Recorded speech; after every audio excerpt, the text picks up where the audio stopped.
All right. Well, thank you for that, Maureen. I really appreciate it. And it's so great to see all of my pals from the last couple of years here from the seminar. I was thinking that it's a little daunting to talk about mentoring to a group of mentoring experts because I can't fake it. I can't sneak any stuff in that I just think. So I'm going to have to be evidence-based here for you.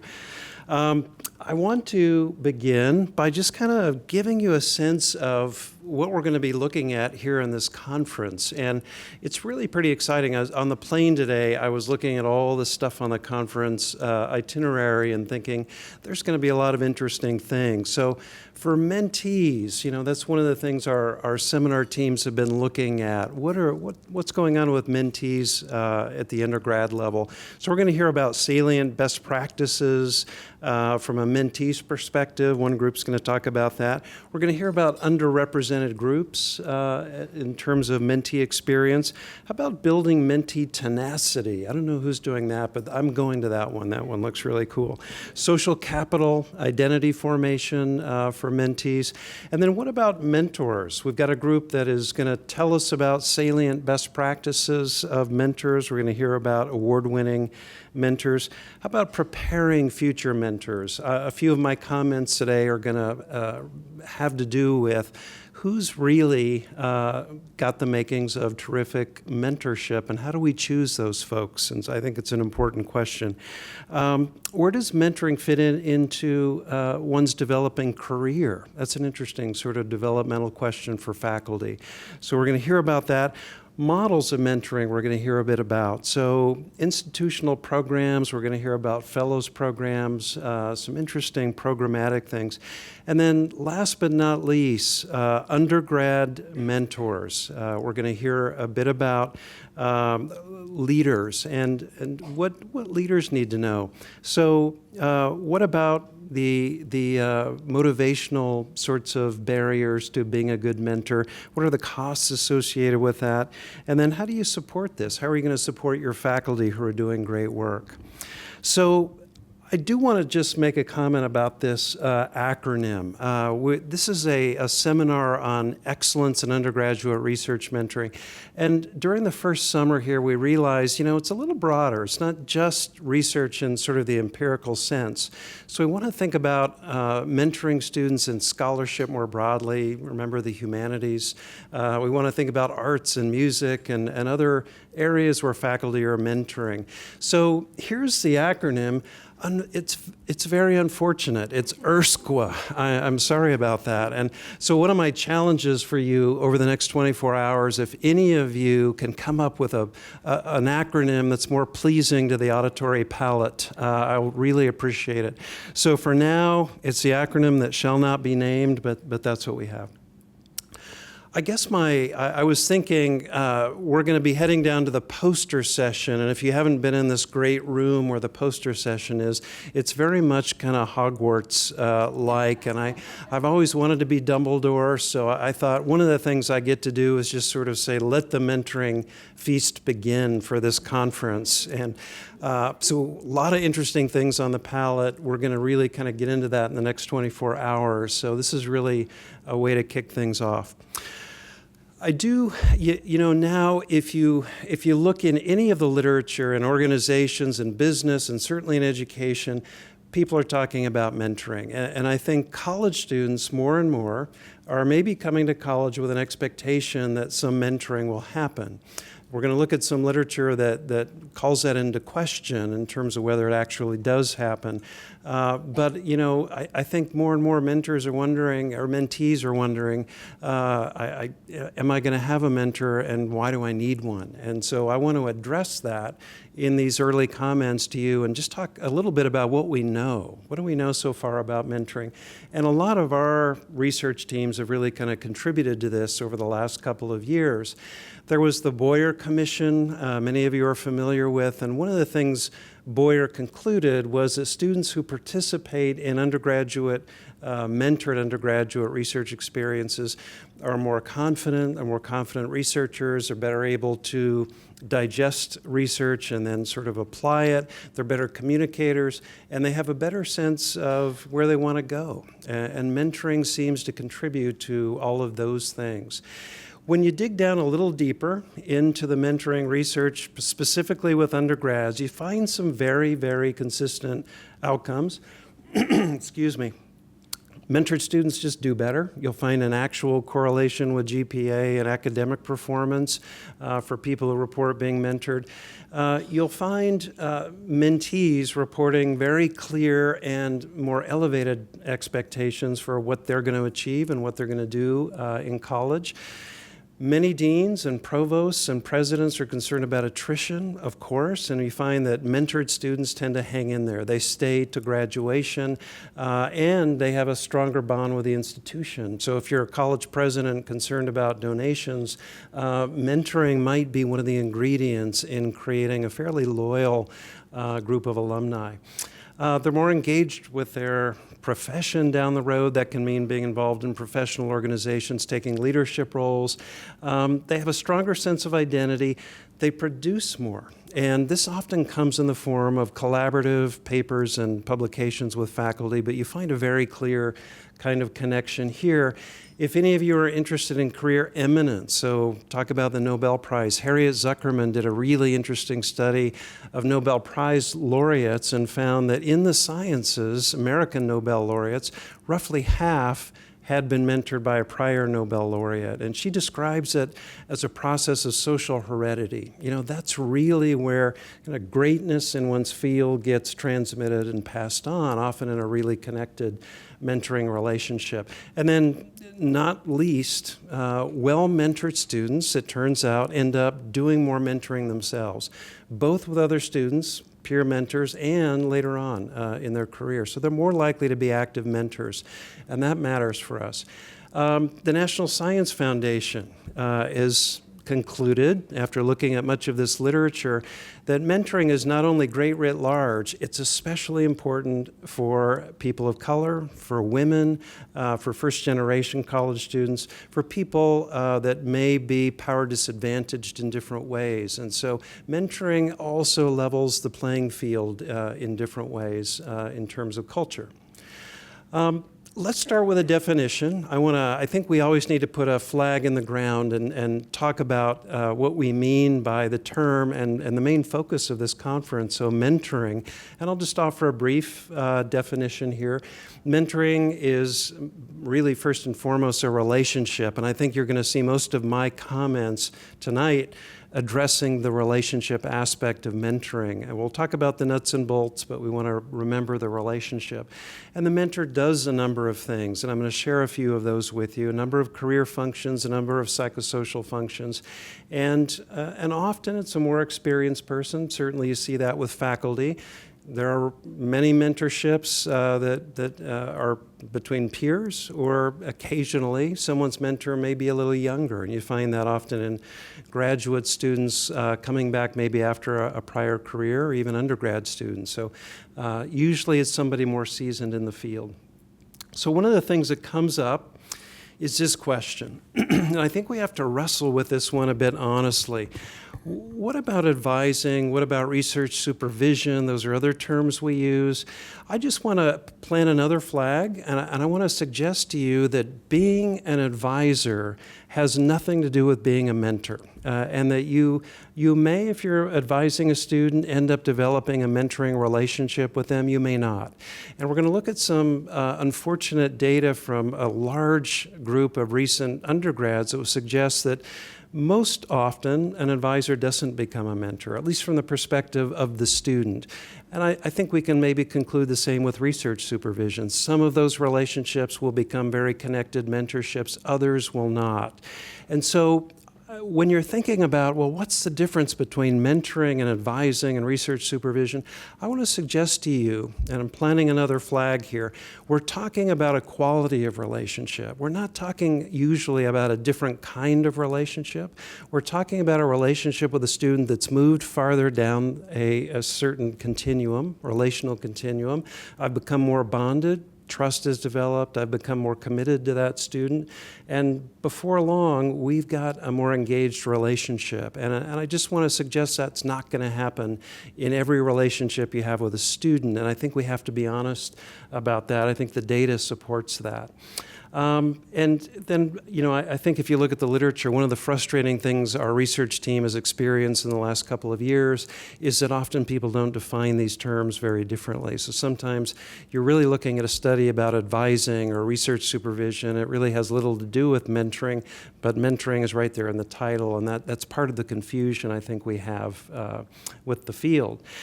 So I've distilled, just to kind of get you thinking a little bit, my thinking, and I think thinking that is consistent with the evidence in the literature about what makes mentoring a bit unique. So when a relationship begins to take on more mentoring qualities or characteristics, what are those? And I think these are some that really stand out. Over time, this relationship becomes more mutual and collegial, collaborative. Often, an advising or supervisory relationship starts out very hierarchical.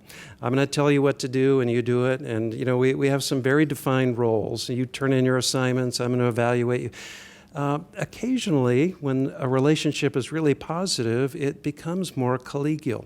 And interesting surveys of mentees, they'll tell you, one of the things that made a real difference for me was when my mentor started treating me like a junior colleague. It let me know that I had arrived in some way. I knew that I was really kind of garnering some respect from my mentor, and that really mattered for me.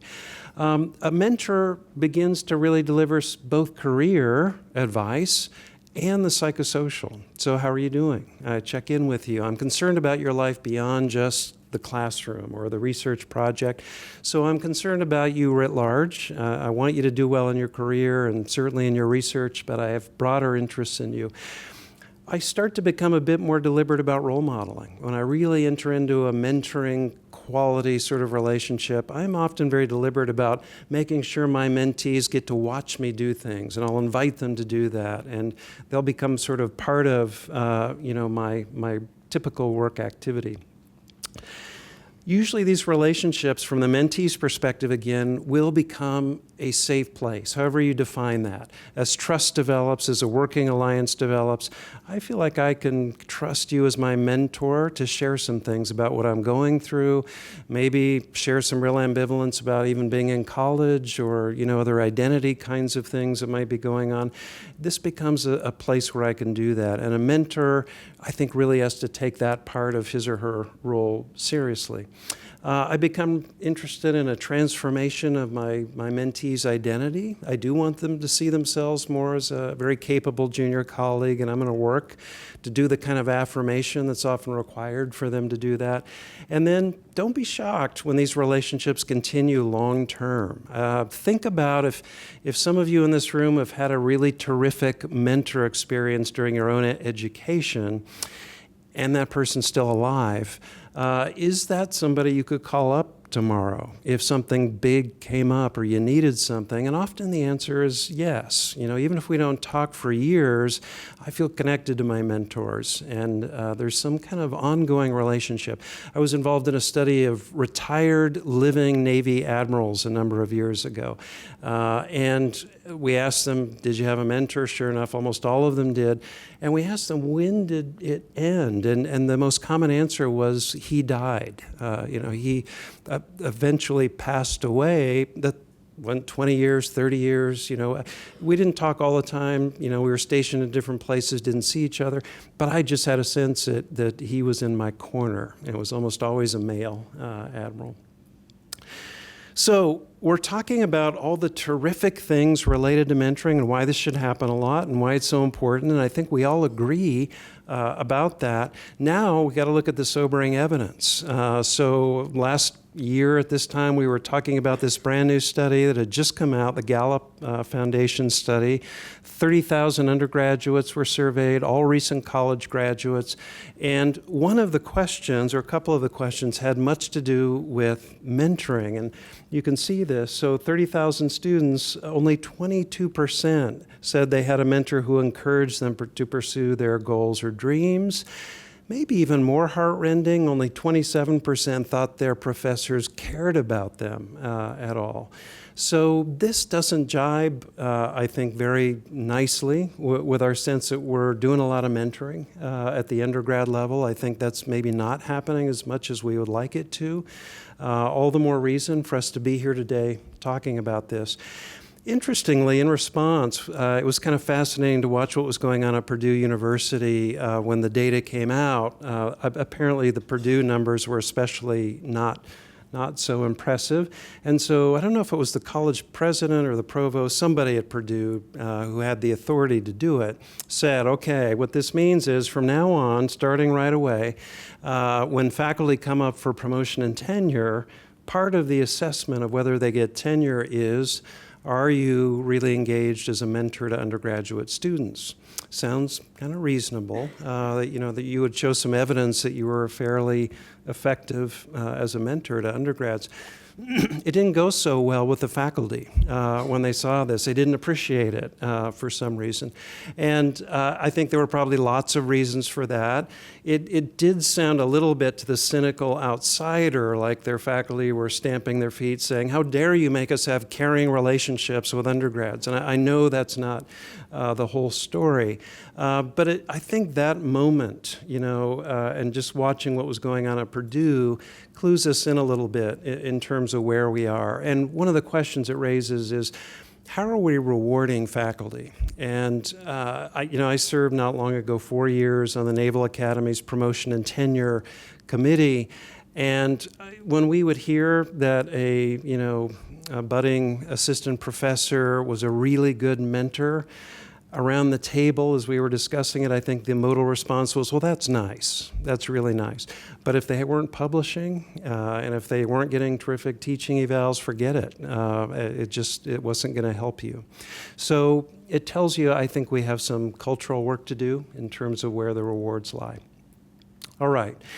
Here are some obstacles. I think there are probably many more, but I'll throw out a few of them. We've discussed these. Laura Lunsford and Vicki Baker have written about the costs of mentoring recently, and there are a number of them. And I think one of the big issues here is the reward system in higher ed. It certainly does not specifically reward mentoring, or if that happens, it's fairly rare. I think that's safe to say. Sometimes departments are competitive and faculty are competitive with one another, and they don't get along. There's a lack of collegiality. I know that's not true in any of your institutions, but you may have kind of a sense that, new students, maybe new prospective mentees have to choose a tribe when they come into our major, our department, and we won't commit to them until we know who they're with. And I think that can be a fairly destructive influence on mentoring. Sometimes programs and departments are just too large. There are too many students for faculty, and that makes it harder. There are more part-time faculty. All of these things, I think, make it tough to have cultures where mentoring is endemic, and you see a lot of this going on. So I was thinking about how I would say something about the elements of mentoring or what terrific mentors do, and I wanted to have a little time for that. And then I remembered that one of the teams from this seminar actually had just written something on this topic, and so I want to use their terrific article as sort of a springboard to just mention a few things, and again, get you thinking a bit about what terrific mentors do. So one of our groups looked at a literature review of all the evidence on what very effective mentors do at the undergrad level. So I'll just go through some of these. One, mentors are really kind of deliberate and thoughtful in terms of sort of planning the experience and thinking individually, what does this mentee need? I think this is one of the reasons it's hard work and it's resource heavy. If I'm a really great mentor, maybe a research mentor to undergrads, it can't be a one-size-fits-all model all the time. I need to know where my mentees are individually, developmentally. They're going to approach me with different needs, and I need to be able to meet them where they are, and terrific mentors find a way to do that. I am thoughtful, especially at the beginning of the relationship, about clarifying expectations, talking about boundaries. What do I expect from you and vice versa? And I make that fairly clear And I think of this as a clinical psychologist. I think of this as informed consent. I make sure my students can give informed consent about what they're about to embark on with me as far as an experience in research, and I want to make sure that's very clear. How about teaching, very specific elements of doing research or scholarship? Part of this involves role modeling. I'm going to show you how I do it. So we're going to talk about it. We're going to talk about the skills. I want you to be involved with me then in all the facets of doing research. You can see how it looks. You can come to a conference. You can watch me in all phases of this activity. So I'm not going to forget to teach you what you need to know. How about making sure that I'm actually in touch with how you're doing? I want to be in touch with your skill level and how you're developing as a scholar. I also want to know how you're doing, and I want to check in with you. Again, those emotional functions that Kathy Cram talked about. The career is very important. The technical stuff is very important. I have to do that, but I got to know you as an individual, and I think I have an obligation to check in, be a friend, be a colleague, create that safe space, and maybe help develop trust in the relationship. How about this? Building a sort of collegial community through my mentoring activities. And I don't know how many of you in the room are very deliberate about having research teams. But I think this is a really nice way to kind of get at this one. How can I have an integrated team that maybe involves students at different levels of development and integrate them in? Maybe there's some undergrads. If I'm at an institution with graduate students, could I bring them in? Maybe a postdoc, maybe even a junior faculty member. But we're developing a community. And I think when that happens, I'm teaching some communitarian sort of collegiality kinds of skills, and I can do that through the mechanism of research. How about dedicating one-on-one time individually? This is intensive work on your part. I know you're all busy. I'm going to do my research team meetings, and then I also need to meet with my students on their own. Not easy to do. I want you to kind of titrate up the amount of responsibility students have. So they'll start maybe doing some fairly basic things, and I want to find a way to integrate them in more and more. I don't know how many of you worked with undergrads at conferences. Any of you have the experience of an undergrad that doesn't want to present at a conference, who's socially phobic? We can all remember some of those experiences. Well, so you need to titrate them in. Let's do a poster together initially, and then we're going to do a presentation. We'll do it together, and I'll have you just do this part of it. And then, guess what? You're going to be up on the podium, and I'll be there nodding at you like George Koo is for me right now. And I'm going to... That's right. And then I am going to I'm going to, be cheerleading for you. And what's the worst that can happen? Well, projectile vomiting and passing out. But I think you're going to be fine, and I'm in your corner, and I'm going to be there for you. How about supporting their development through connecting students to your own network? Terrific mentors do this. They sponsor, they open doors, they network. They make sure students are tied in. They look for opportunities. Once I have a sense of where you want to go, I'm kind of vigilant for opportunities I might create for you that would nicely fit into that career trajectory. A couple more here. How about creating leadership opportunities for your mentees deliberately? I think that's a really interesting idea. So I've got this research team. I got a student going into a second or third year of this experience. Could I start having them take leadership for the team and start titrating that up again? So they're starting to get some real leadership. Talk about developing their sense of competence and collegiality. If they can really take some leadership in the research enterprise, that's terrific.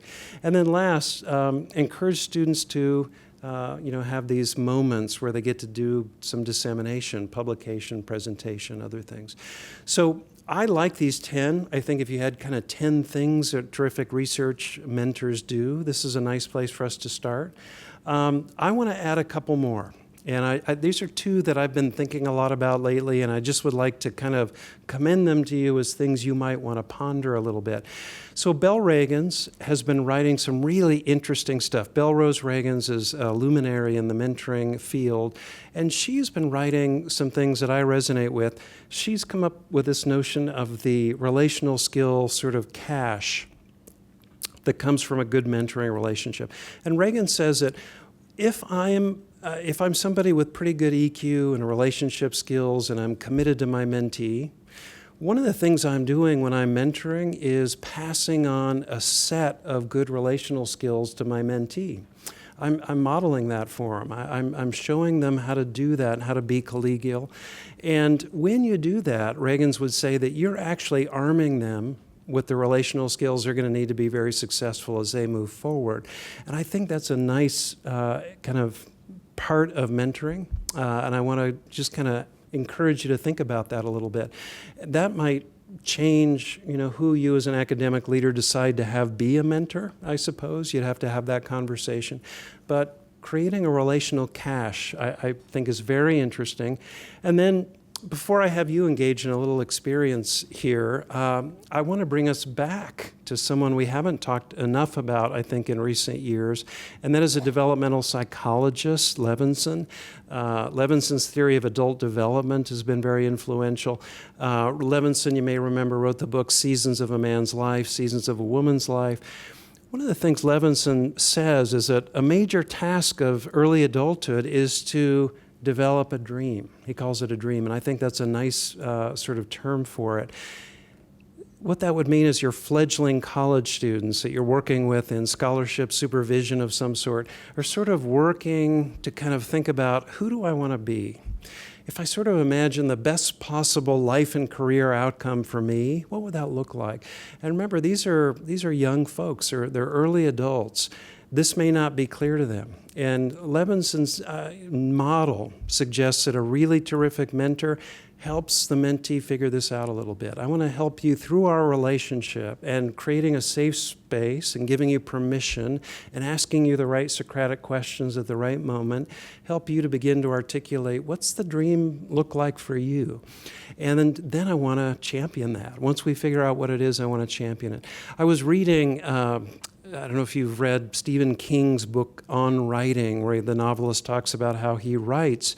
And I was struck with the fact that when he's writing a novel, he does no planning, no outlining at all. And I've thought I could never do that.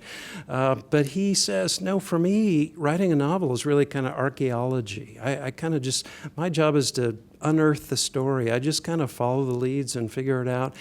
That's sort of what I imagine a terrific mentor does. It's a bit like archaeology. I'm working with a student to help them sort of unearth and articulate what the dream might look like. And then I don't laugh at them, and I'm affirming, and I find ways to then create opportunities for them to move in that direction. All right.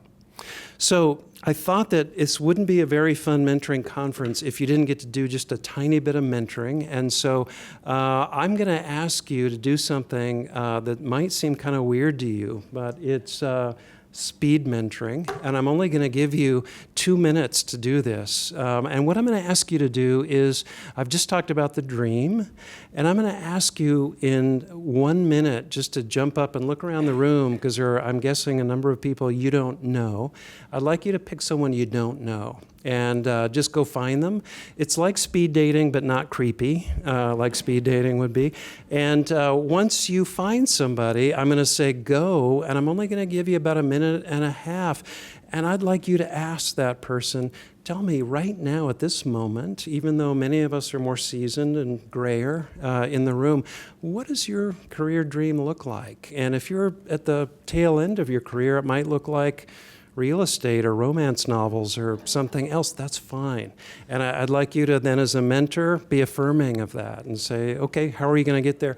And you only have 1.5 minutes to ask them about that, and then offer something very affirming, okay? And then after 1.5 minutes, I'm going to have you switch, okay? So it's a 3-minute exercise, 20 seconds to find someone, so go ahead right now, and then I'll tell you when to go. So here's something I would encourage you to think about. many of us don't get mentored like this much anymore now that we're well beyond undergrad. So I'll just encourage you, if that was kind of fun, look for that person again during the conference and to continue the conversation over coffee. And this could be kind of a nice moment where you just end up having kind of a nice collegial mentoring experience as part of the conference. Okay. I want to just wrap up with a few lingering mysteries and things about mentoring that are a little less clear, but I just want to encourage us to percolate about a little bit as we're here. I've mentioned this in my earlier comments, but I think we have to think about the who. We have to think about who makes for good mentors, and I don't think we think about this enough. I got to be honest with you. I just don't think we're quite honest enough with one another about this. I have had the experience as I've traveled around of just encountering people that I think, I just wouldn't want to see you mentoring. I just wouldn't. I wouldn't want to. And I think it's fair. I think it's fair and honest to say that. And I think sometimes those people know they shouldn't be mentoring, and other times they don't. And I think that's the real challenge group often for an academic leader. I think mentoring requires some skills and it requires some competencies, and I'll just share with you a couple that I thought about. Oh, and by the way, we want to avoid the tormentor. Yeah, sorry, I thought you wanted a tormentor. And, one of the things about mentoring in academe is that once you're a faculty member and students start coming your way, these are relationships that happen entirely in private often. Nobody sees if you're abusive or inappropriate or negligent in the mentor role. And that really puts a little more pressure on all of us to kind of be aware of what's going on and who's mentoring.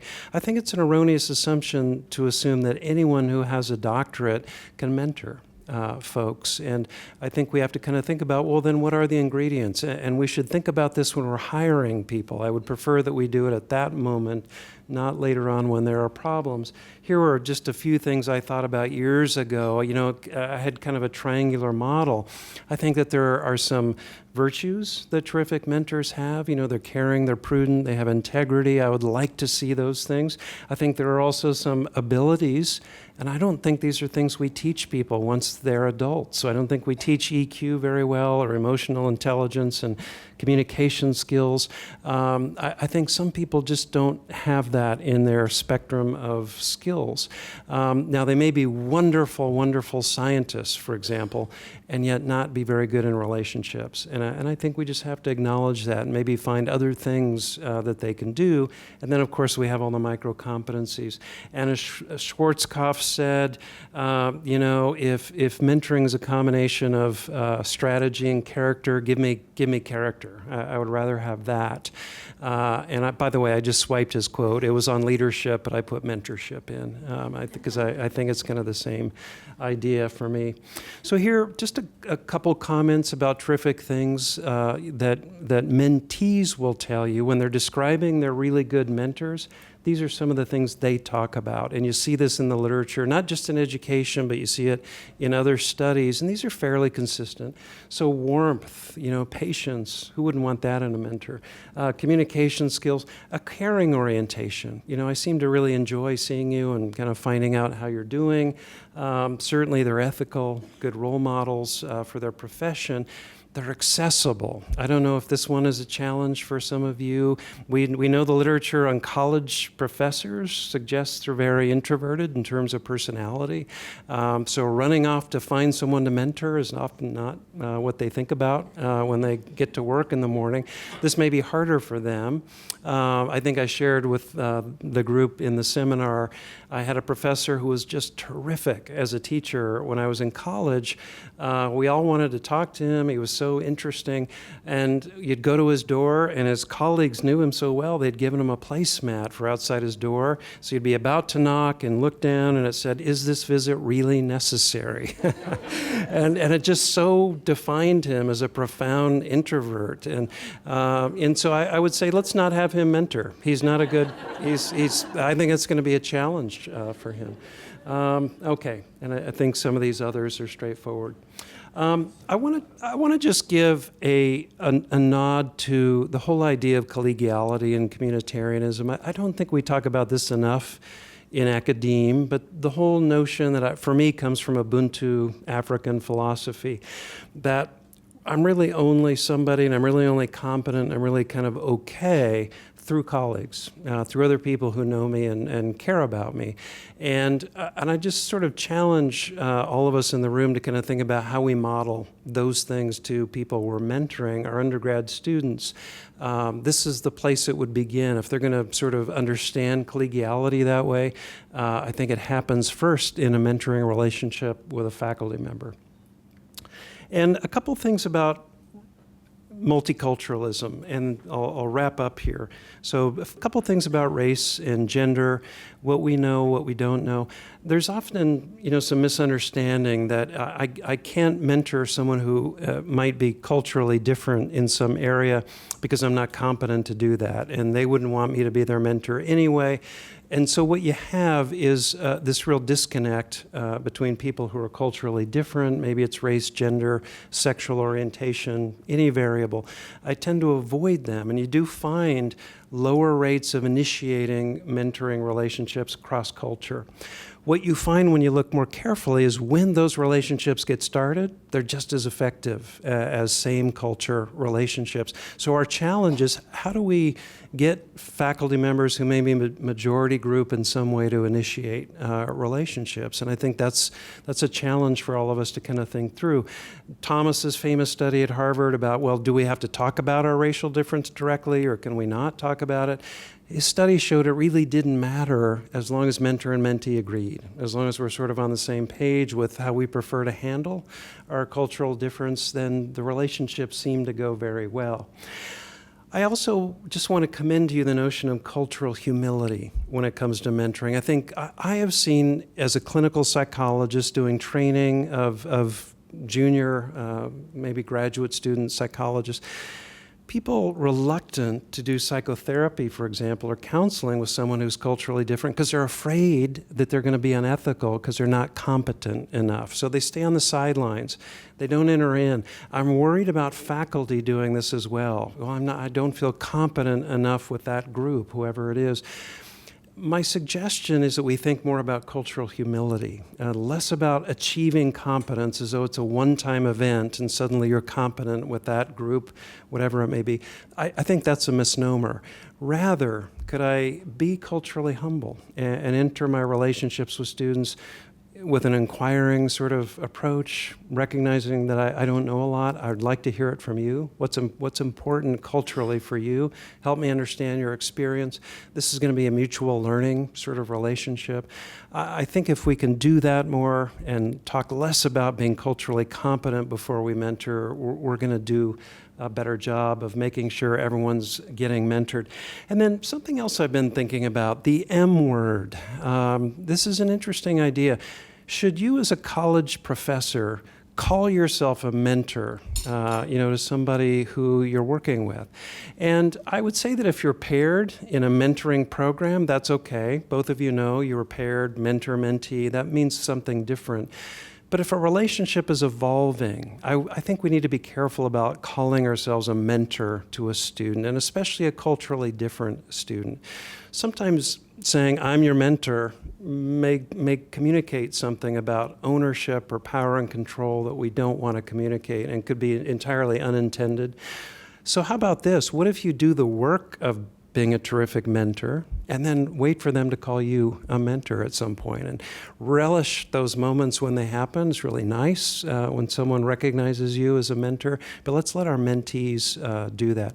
The other thing I wanted to highlight is when you ask mentees, was your mentor an ally for you? Maybe somebody who was culturally different.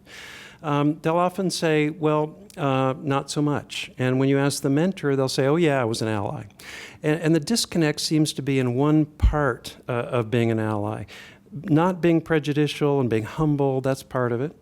The other part, though, is taking action when you see social inequity. And mentees are very attuned to this. If you see something going on, don't do anything about it. That communicates something very unfortunate to your mentee. So remember, there are both elements there. The last thing I want to mention, and then just have some questions before we wrap up, is gender And the question about, can men be, very effective mentors for women and vice versa? I think in some STEM disciplines, you have very few women faculty. You have almost all guys serving in professorial roles with students. And they have a really hard time bringing more women into those professions. Part of the issue is men sometimes avoid mentoring women for different reasons. They may not feel confident, they're anxious about it, maybe they have stereotypes about women in these disciplines. There's this brand new book. Oh, it's right here. I just I'll share this as my closing comment. In the last year, I've really had fun working with a sociology colleague on sort of a manual for men about how to approach women in mentoring relationships. And we certainly looked at the literature, looked at the evidence about men in mentorships with women, but then we went out and did a lot of interviews of women, very high-flying women in a number of industries. We have a 4-star Army general and the first 4-star female admiral. We have Sheryl Sandberg. We have CEOs of all kinds of companies. And we have the dean and provost at Knox College. And so these were all informants for us. And we sort of put together, what do guys need to think about? And the stories of the women we talked to were very helpful. So I'll end here, but I'll just give you one example of some. Here's just a few of the elements we cover from some of the chapters in the book. So how about relationships? Many of the women we talked to said, could you just listen? That would be really helpful. Apparently, men have an extra large gene for fixing stuff, and so I'll listen to 2 sentences of what you say and say, okay, here's what you do. Well, that's not really what I wanted from you as a mentor. I really needed you just to kind of hear what I was, and I'll figure it out. I'll get there. So don't tell me what to do. But listen a little bit more.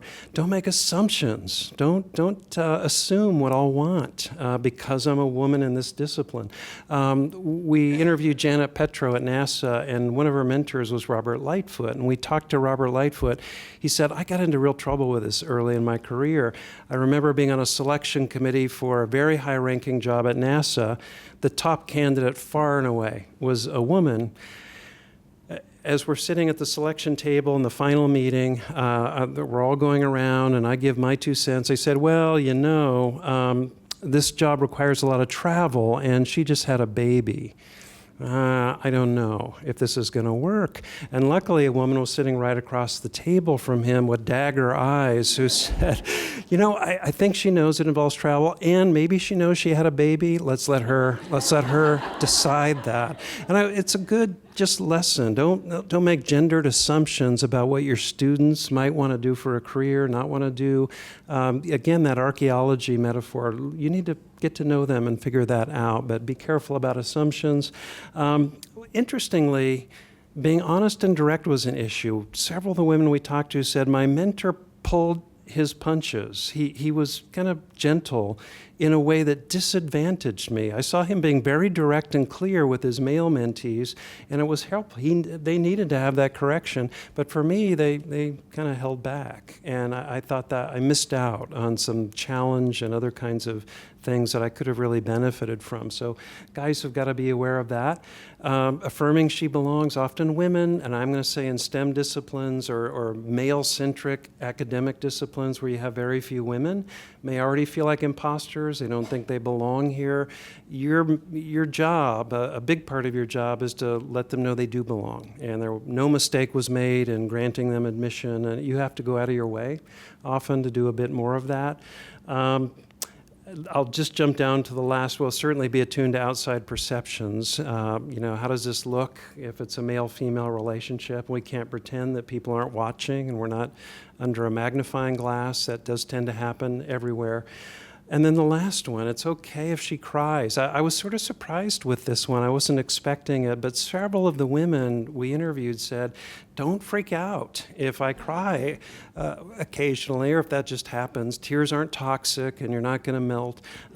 Guys get uncomfortable with tears, and my hypothesis is that has something to do with why they're not very direct or honest sometimes, or maybe afraid of the response.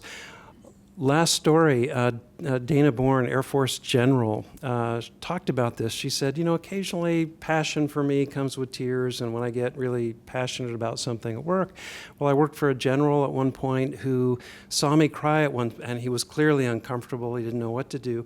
And from that point forward, whenever he asked my advice, he would say, now, Dana, unemotionally, what do you think about this? So always with that unemotionally caveat, and it communicated to me that it wasn't okay for me to kind of be who I was and occasionally have tears if that seemed appropriate or that was my response.